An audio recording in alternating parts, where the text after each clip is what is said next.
Hello students, welcome to my channel Savita Sharma, your English mentor. Today we are going to talk about teachers' vocabulary versus common people's vocabulary. Why I want to say this? Because the things which common people are using, they are different totally from their teachers' vocabulary. While you are or like you have heard someone talking, they never use noun, pronoun, conjuncture and prepositions. But why at the time of teaching, teachers are using these terms? While you are making sentence, you are not saying Jyoti noun is playing verb. That means normally we are talking, we are making sentences, but we are not using these terms. Okay, so try to understand this today only. So here you can see this basic vocabulary is required to perceive your teacher's language. Okay, so if after having basic vocabulary to frame sentences, you need to learn your teacher's word. That means, as I told you, since your childhood, we teachers are connecting words with a picture. So now you have grown up enough and we are trying to connect one meaning with the word. So after listening this word, you have to recall the meaning of that word so that you could understand. If teacher is saying noun, that means teacher is talking about name of something. Okay, so try to think about this. Like if your teacher is saying sentence, sentence means group of words but giving complete sense and starting with capital letter or ending with a period or ending with a full stop. Okay, that means it is the meaning of a sentence. That means whether your sentence is complex, compound or simple, but first letter will be capital and at the end only full stop will be there. That means in again the word complex and compound. So complex or compound means we are going to have some basic format. What is format? Format means, see, we teachers are using this format for every sentence. For every sentence, that means whatever the sentence you are framing in English, that particular sentence will follow this format. That means here you can see in the very beginning you have to write the subject. Okay, so let me choose the normal line. Okay, okay, so in the very beginning you have to start sentence with subject. Here you can see I have circled the subject word, but the subject word again, it is a term used by your teacher, not by common people. The subject is doer. That means in common language we can say, that means like if someone is doing some work, that means to do that work some person is required, because no work can do like automatically. In some movies, or like if some magic is there, like food is being cooked their own, no one is there. Sometimes you have seen some other activities but no one is visible. It happens in movies only but not in real life. So here I want to say that if we are talking about subject, that means we are talking about doer. Doer means the person who is doing the task. If we are talking about receiver, receiver means sometimes we are framing sentence in different way. Different way means we are not giving preference to the doer, we are giving preference to the thing on which impact is there, or you can say the thing or the person who is receiving the action or who is at the receiver's end. For example, if I'm scolding you, so who is scolding you? Obviously, I am scolding you. So I am doer. But who is being scolded? That means I am scolding to you. That means you are at receiver's end. So if I'm starting the sentence with I, that means if I'm writing the sentence with I or the doer, okay, then at first place your subject will be doer. But if I'm starting the sentence with receiver, then you have to start like, but this receiver, it will become subject only. After writing the subject, you need to write helping verb. What is helping verb? What is verb? That means we teachers are saying it is verb, but common people, they not use this verb, so they use the word action. Okay, that means if human beings are there, it's very difficult for us to make them sit calm. That means if they are a living being, they will do something. That means, therefore, only because of this, we teachers are very, very much like we have to work a lot.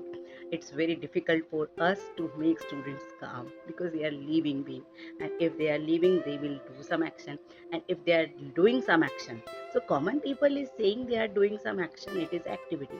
But we teachers will use the term for the same, that is verb. Okay, and same, after writing this verb, we have to write answer of what or whom. That means you need to focus this word verb. Okay, for example, I'm using the verb eat. I'm using verb eat. So what I'm eating? So if I'm saying I'm eating pasta, that means answer of pasta, it will be written at the end. Or you can say after the verb, we have to write the answer of what. Okay, so it will be at the place of object.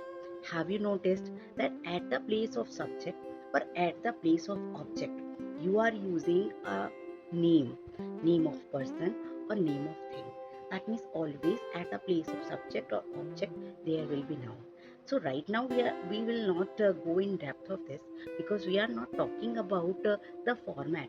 For format, there will be another lesson. But right now we are talking about teacher's vocabulary. Teacher's vocabulary means what terms they are using.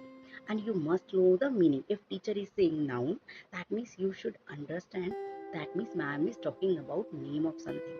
And name in itself is a small word. Okay, name in itself is a small word. But in this name, that means I'm talking about name. So in this word, whole world actually exists. How? See, if I'm saying now, wait a minute. Okay, if I'm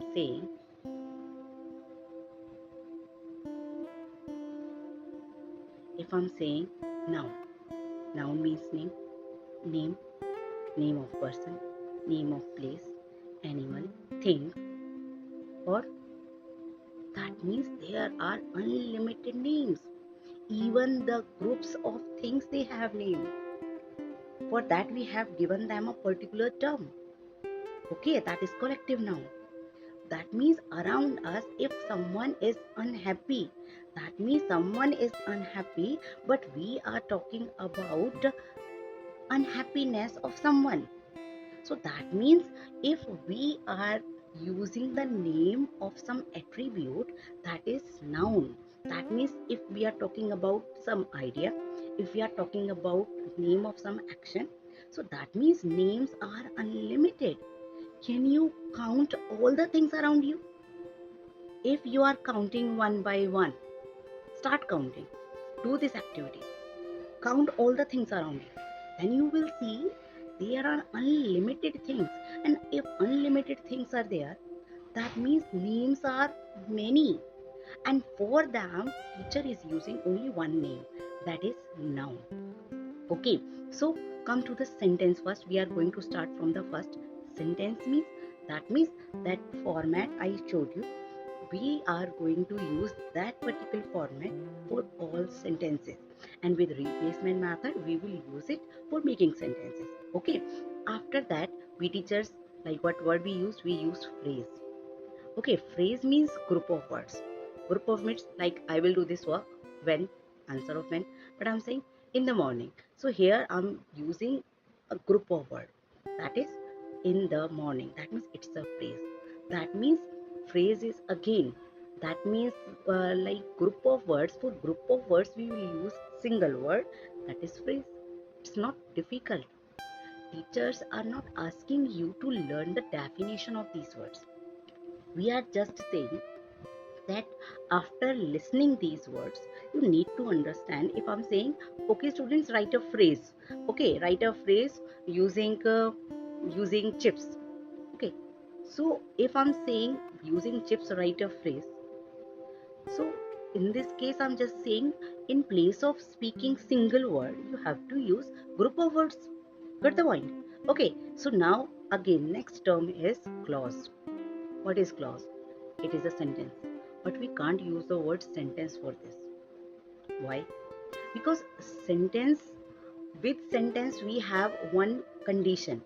It will start with capital letter. It will have at the end, it will have a full stop. Okay, but clause is a sentence, but we are using this sentence in a given sentence. That means to enlarge a sentence. That means when we are using a sentence format, we are making a small sentence. Now because we have grown up and we want to make large sentences, and for that we are combining two sentences, three sentences together. So after combining them, only one full stop will be used at the end. So how can we say that they are three sentences? That means sentence is one, but in that sentence we are using those small sentences, and for those small sentences we have to use the term clause. Got the point? What is clause? Clause is only the term. That means we are using for those sentences which are the part of a main sentence. We are using them to enlarge our sentence, and one exception is there, that they are not starting with capital letter and they are not ending with full stop. Maybe one thing is there. That means if your clause is at the end, full stop can be there. But in that case, capital letter will not be there. And if we are like you can say if we are writing it in the very beginning, so in that case maybe both things are missing. So you need to understand clause is something that it is a sentence, but we can't use the term sentence for this. For this we will give different term. Okay, and it is used for making complex and compound sentences. So after joining two or three sentences, sentence will become complex or compound. But after using conjunctors, or you can say after combining or that large sentence, it will be one single sentence. Even like by using this method, like how to combine them, after learning this, you will be able to write a sentence of one page. That means only one time you are using full stop at the end. Okay, but so like in that case it's quite difficult to understand, because subject is far away from the verb or the main verb. So we are just mixing two or three sentences in real life. We are not making or increasing the complexity of the situation.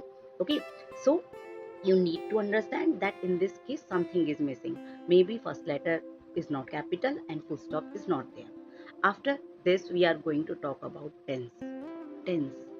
Common people, they are using the word time.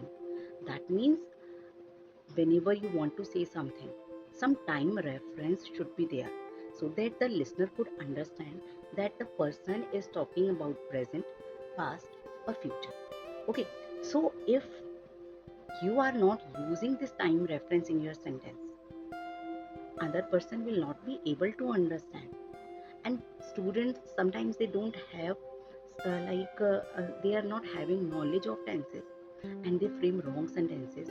And because we teachers, because we have knowledge, and after reading their paragraphs, after reading their application, sometimes we perceive, because we perceive according to their written section, but sometimes we perceive wrong things means we are not getting the idea what they want to say, because they are using wrong sentence.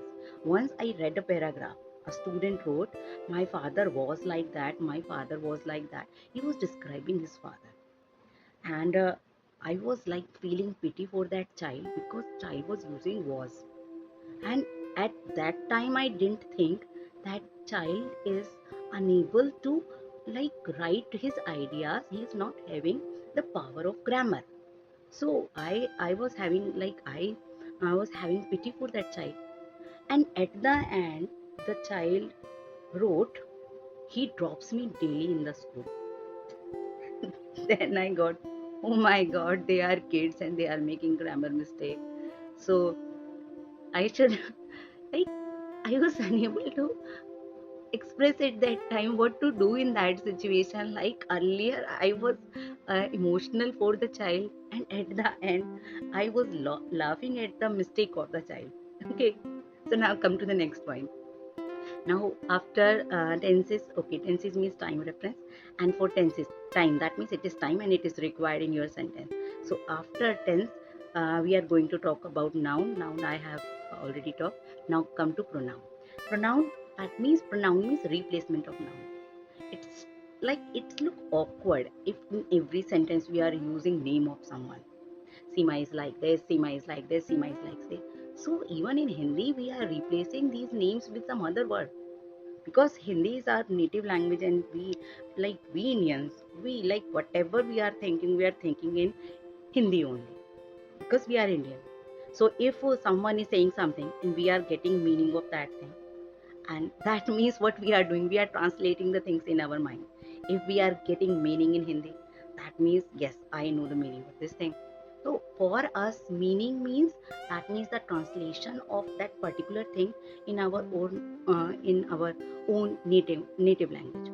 Okay, so what are pronouns? Pronouns are, that means the words uh, in the replacement of nouns. For a boy we use he, for a girl we use she, for for myself I will use I, and for like a group of people, but in that group I am also involved. Okay, so for that I will use the word we, wev. Okay, and if I'm talking about some other group of people, that means they are many in number, but I'm not with them. If I'm not with them, I will use they. Okay, and same like this, the person who is listening me, that means the second person, because I am first. Yes, I am first because I am speaking. I am first. I'm first person. But the person who is listening me, that is for that I will use you. So right now you are listening me, so you are second person, and for you, because I don't know your name, I will use the word pronoun in replacement. That means we use these pronouns when we don't know the name of person. Sometimes every time we don't know the name of person, so sometimes we are using these things. Okay, that means pronouns, and they are very important, and we have like types of pronouns, but here in this class we are not going to talk about that. Okay, got the point. Now after this, next is subject. Already like I have talked about this. Subject means about which we are talking, that is our subject. If I'm talking about myself, that means I will use the word I is subject, because I'm going to frame a sentence for myself and I'm starting my sentence with I if I am doer in that sentence. Okay, and if I'm talking about, see, I have a stand, mobile phone stand. So if I want to make a sentence for this, so for that, like I want to make sentence for this na, mobile stand is of neon color. So I'm talking about this mobile stand, and it is my first word, and I'm talking about this, so it is our subject. Okay, so subject is not a big deal. Subject means the thing about which we are talking. Sometimes we are talking about our emotions, our happiness, our sadness. So in that case, whatever the word we are using, that grammatically it should be noun. Sometimes we are making this word, or we are like the origin of this word is something else, but we are driving this word from that particular word, like said. Said is adjective. So if I'm using this word at the first place in our sentence, and after this I'm writing helping verb, that means I have to use the word sadness. That means I have to make it a noun first. Okay, because at the place of subject or object, only noun will be there. So that means the first word, the position. That means that format is actually, these are the position. Wherever, whatever the word you are fixing there, if it is not noun, it will become noun. You have to make it noun. Even the action word, if even the action word, like I told you, this is the format. Wait a minute, I'm saying this is the format: subject plus helping verb plus verb and plus object. So it's a magical place. This place, these places, these formats, it's a, like you can say, it's a magical place. Why? If I'm writing an action word is, suppose I'm taking swim. Okay, swim, she is swimming, he is swimming. So swim is an action word, and I want to keep this swim at this position, that means at the position of subject. Okay, so it's a magical place. After keeping this word over here, it will become noun. But sometimes we have to make a little bit change in the word, or sometimes as it is the word can be used. Okay, For example, if you are keeping this word swim at the first place, you can't start a sentence with a swim word. You have to make little bit change in this, and for that you have to use infinitives or gerund form. That means with swim you have to add ing, and after adding ing it will become swimming. Swimming, that means it is gerund form. Okay, and if you are using to with swim, like to swim is a good exercise. Swimming is a good exercise. And if you want to start your sentence with swim, you can't start.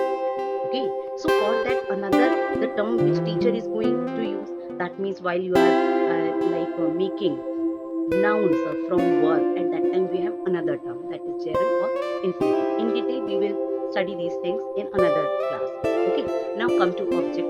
I told you about object. Object means, that means object means the thing about which you are talking, or the answer of what. I told you, answer of what or whom, whatever. Like your sentence, the smallest sentence means only verb. Can you imagine? The smallest sentence, only verb. If I say go, go, that means it is imperative sentence. You are sitting in front of me, and I'm just telling you, I'm just instructing you, go.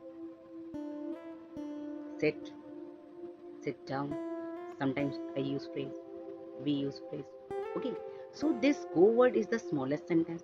If at the first place I'm writing subject, subject means the doer, like she cries, she plays, like this. That means these are the smallest sentence.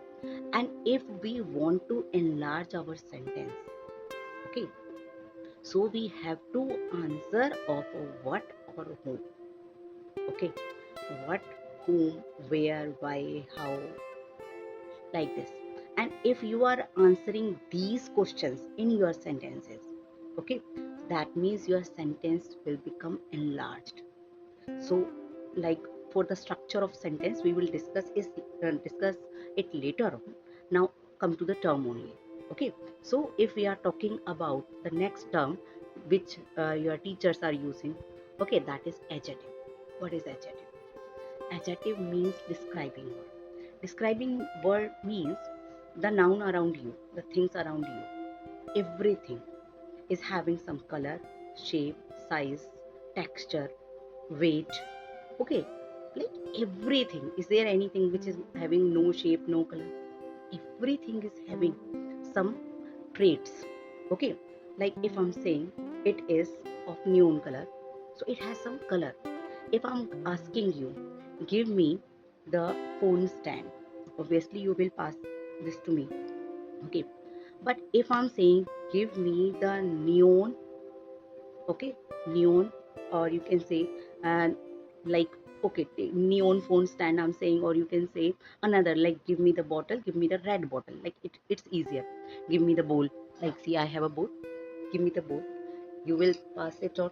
But if I'm saying give me the blue ball, so you will give the same thing. That means you can't keep the blue color with you, because blue word is describing it. So what are adjectives? Adjectives are describing words. Okay, so adjectives are nothing. The things around you, sometimes you know their name, but when you don't know the name, or the other person is not getting by name, because the other person or listener, he doesn't know the name of that particular thing, in that case you have to describe the object. Sometimes we are talking to a child, or sometimes the person is unable to understand, in any case. Okay, in that case you have to describe.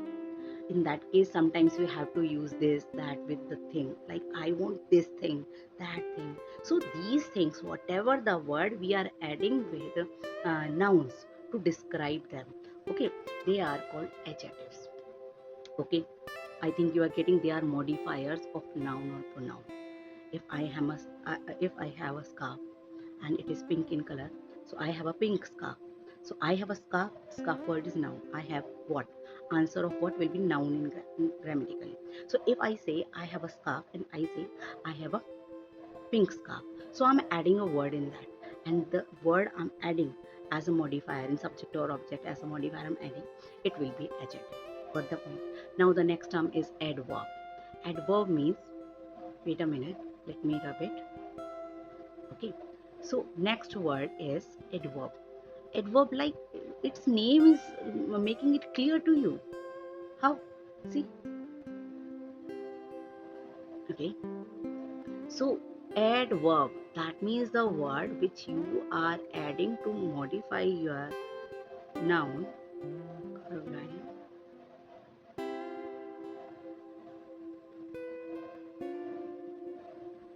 It's not working.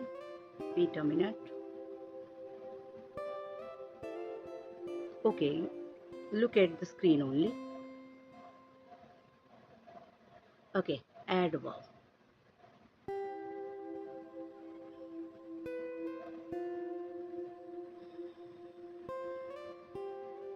Okay, adverb.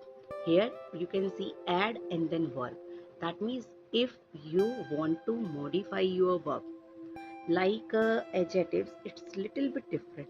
Reason? Because adjectives you have to write before noun. Okay, before noun you have to write adjective, and sometimes if you are writing adjectives in group of words, you have to write them after noun. Okay, so these adverbs, for their position we have like a list of rules. Okay, so for that I think you have to go through adverbs lesson, and whenever I'm teaching you adverb, at that time I will make it clear to you.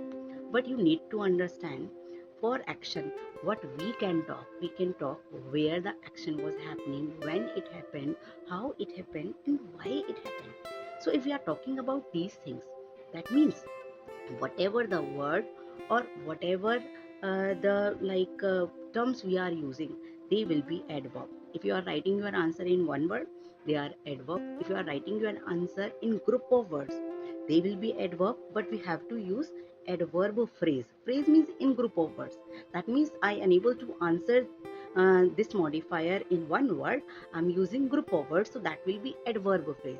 And sometimes we are answering like answer of when, where, how, or why in a full sentence, but it will be the part of main sentence. You are continuing, or with the help of conjunctor you are giving answer of these questions, so it will be adverb.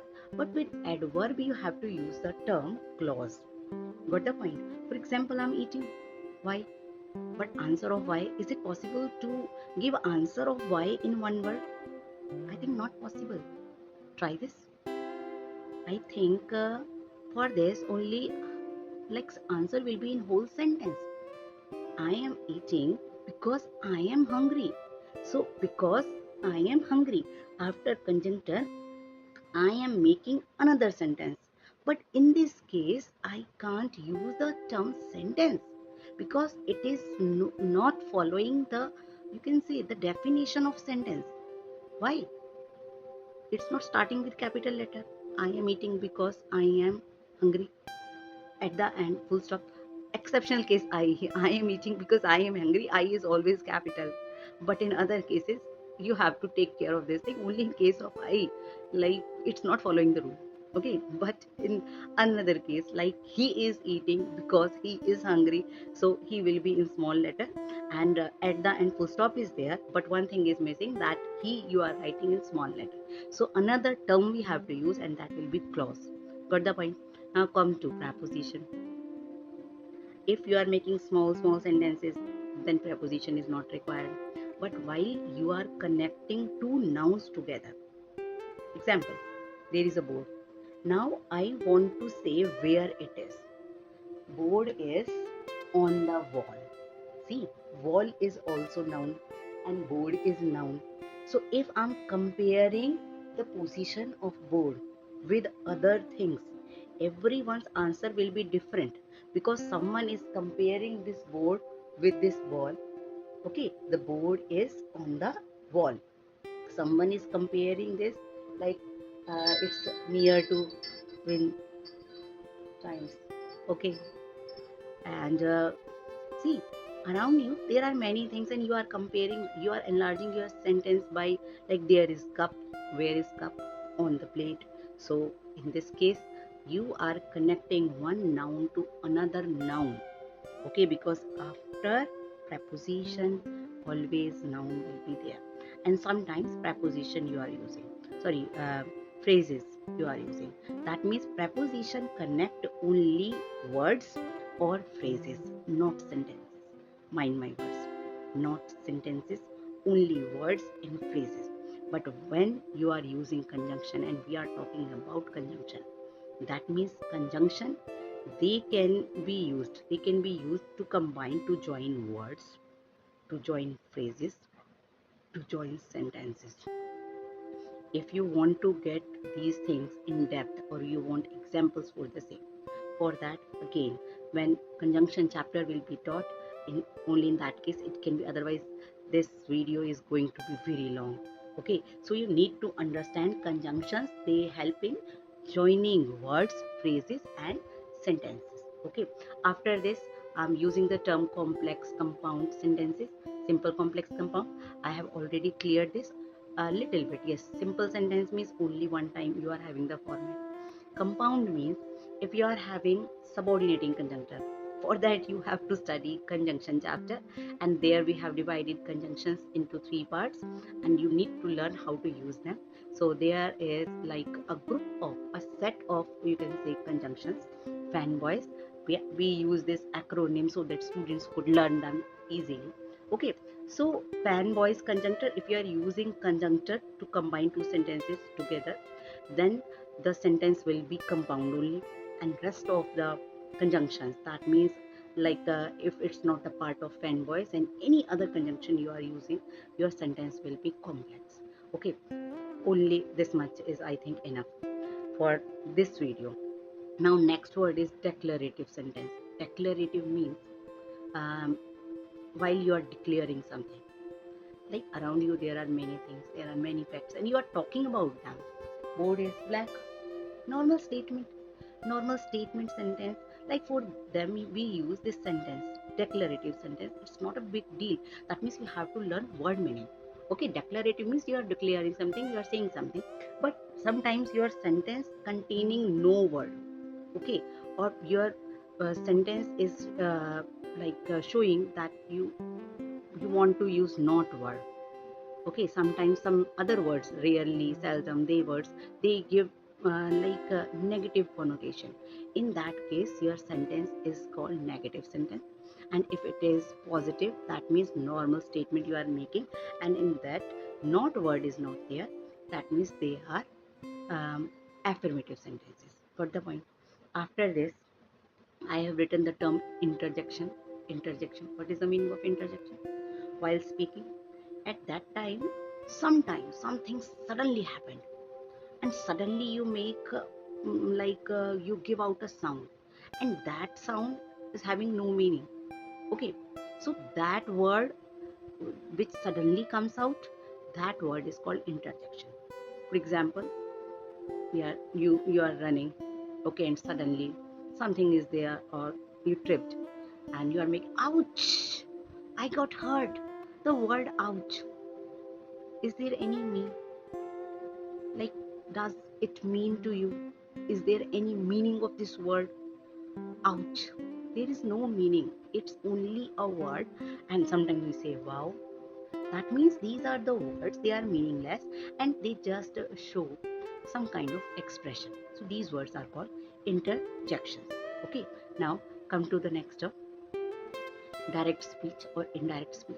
Direct speech, direct means directly you are speaking to someone. Sometimes whatever you are speaking, they are your own words. You are making something, you are speaking something, and you are not conveying some other's message. Okay, that means direct speech. Or you can say in English, how books will, like in books, if some characters are there and they are not visible to you, then how would you get the words of that person? For that we use comma, inverted commas. That means these commas are indicating that these are the dialogues of that particular person. If I'm saying Ram, and after saying Ram I'm writing a comma, and then these inverted commas, and then I'm framing a sentence. Okay, and I'm writing I'm hungry. Okay, I am hungry. So if I'm saying I'm hungry, That means it's not I'm saying, it is Ram's dialogue. So these commas are indicating you, that means while you are reading this sentence, you have to use the emotions, or you have to wear the emotions of Ram according to the context of the situation. That means while you are reading a lesson, at that time during that reading you understand in what connotation you have to talk, or what is the situation. That means according to that you have to use the tone, you have to use the pitch. That means you have to modify, you have to modulate your tone and pitch according to that. Okay, reading is an art. Why we teachers are saying this? Because at the time of reading we have some punctuation marks, and these punctuation marks are demanding you to change your pitch and tone. Got the point? And indirect speech means you are free to speak. That means in that case we are not using these comma inverted commas, we are using conjunctors. And normally that means whatever the other person said, you are conveying that message in your own you can in your own dialogue, or according to your own understanding. Okay, everyone's brain is not very sharp. Someone is like someone gave you a message and asked you go and tell this thing. If your brain is very sharp, or you are a dramebaz, that means you want to copy the gesture of that particular person. In that case you will behave like that person, and you will use the actions of that person, and then in a great drama you will convey this, that ma'am he said, and then you are wearing the posture, or you can say you are wearing the emotions of that person, and then you are conveying that. Okay, it becomes interesting. That means really we are not saying this like reading is an art. That means in that case you create a drama, you indulge your audience with you, and it becomes impressive. So it's a way how to use gestures.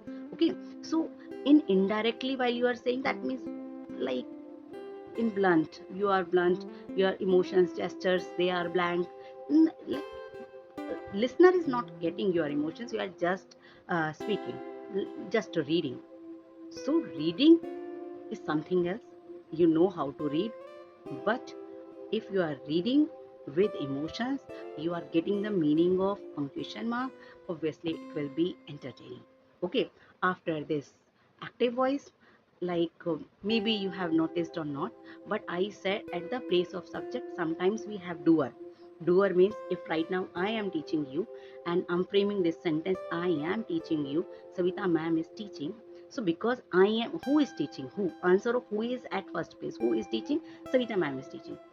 So this sentence according to voice means in this sentence preference is given to the doer, active person. You need to understand who is doing the action.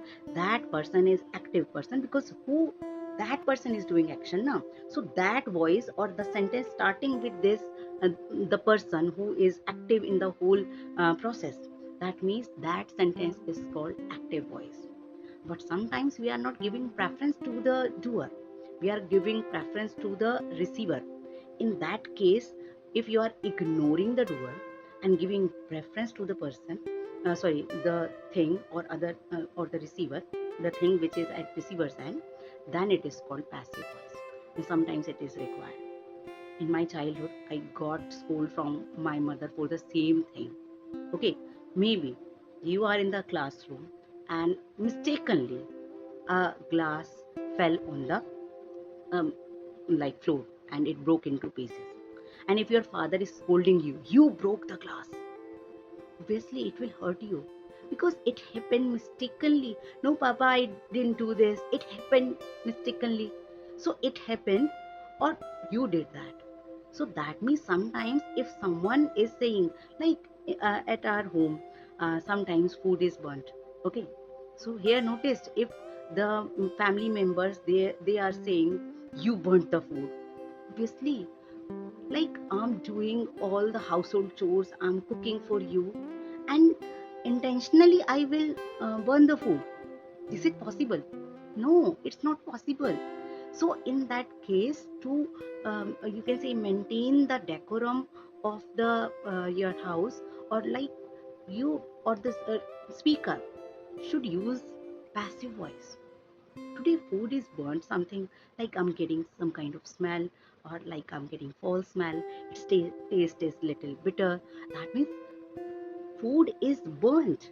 Food is burnt, or you burnt the food.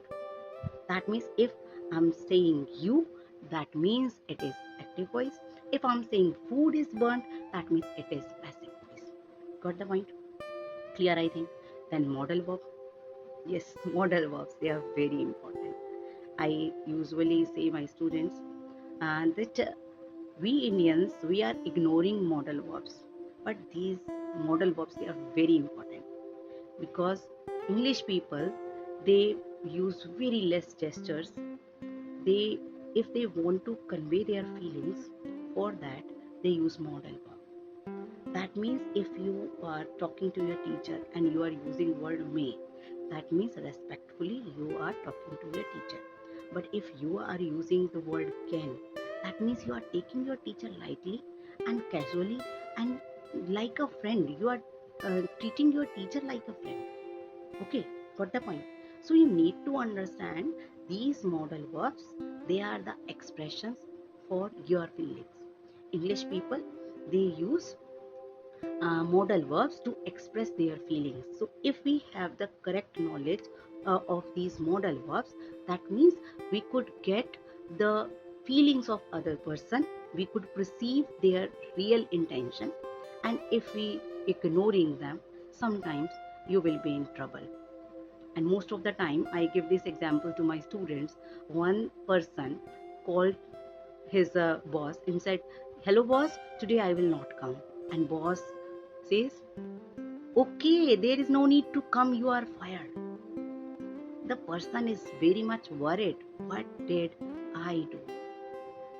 I just said I will not come. That means modal verb, wrong modal verb to the higher authority. Got the point? So if you want to get my detailed lesson, for that you have to watch all my videos. Getting? Okay, we will meet again in next video.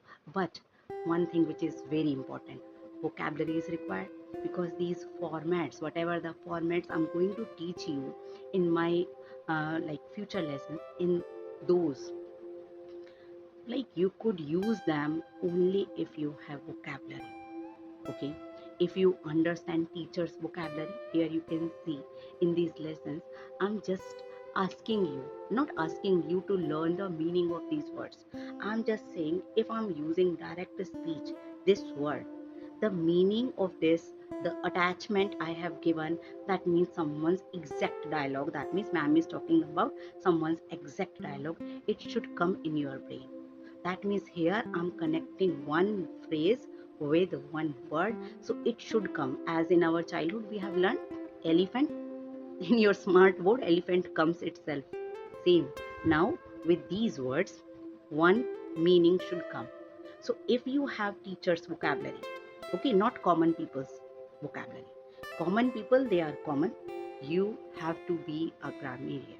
So, if you want to be a grammarian, that means you want to speak English correctly, because in spoken, we make many mistakes. Because suddenly things pour out, suddenly you are speaking something, and if mistake has been done, you can't rectify it. Slowly and gradually, after learning grammar, it's a slow process. I'm pointing this out. English learning is a slow process, it's a bitter truth. Because since your childhood, your teachers are connecting name with one picture, and then in future you are getting definitions, terms. That means we teachers are working a lot on these things, that after listening this word, you could get like about this thing we are talking. Okay, so it's a slow process. If someone is saying English is very easy, and within this, like within this duration you will be able to do that, so hold on. Okay, you have to do slow process, learn vocabulary, increase your vocabulary, learn new words. Okay, and teachers vocabulary, try to get at least the basic meaning of teachers vocabulary. And after getting these vocabulary, now it's time. if you have all this space. Now it's time to learn the formats for sentence making, and next lessons will be for that, but please be ready for that. Okay, so we will meet in next lesson. Now it's okay for today. Best of luck. Hope you like my lesson. Thank you.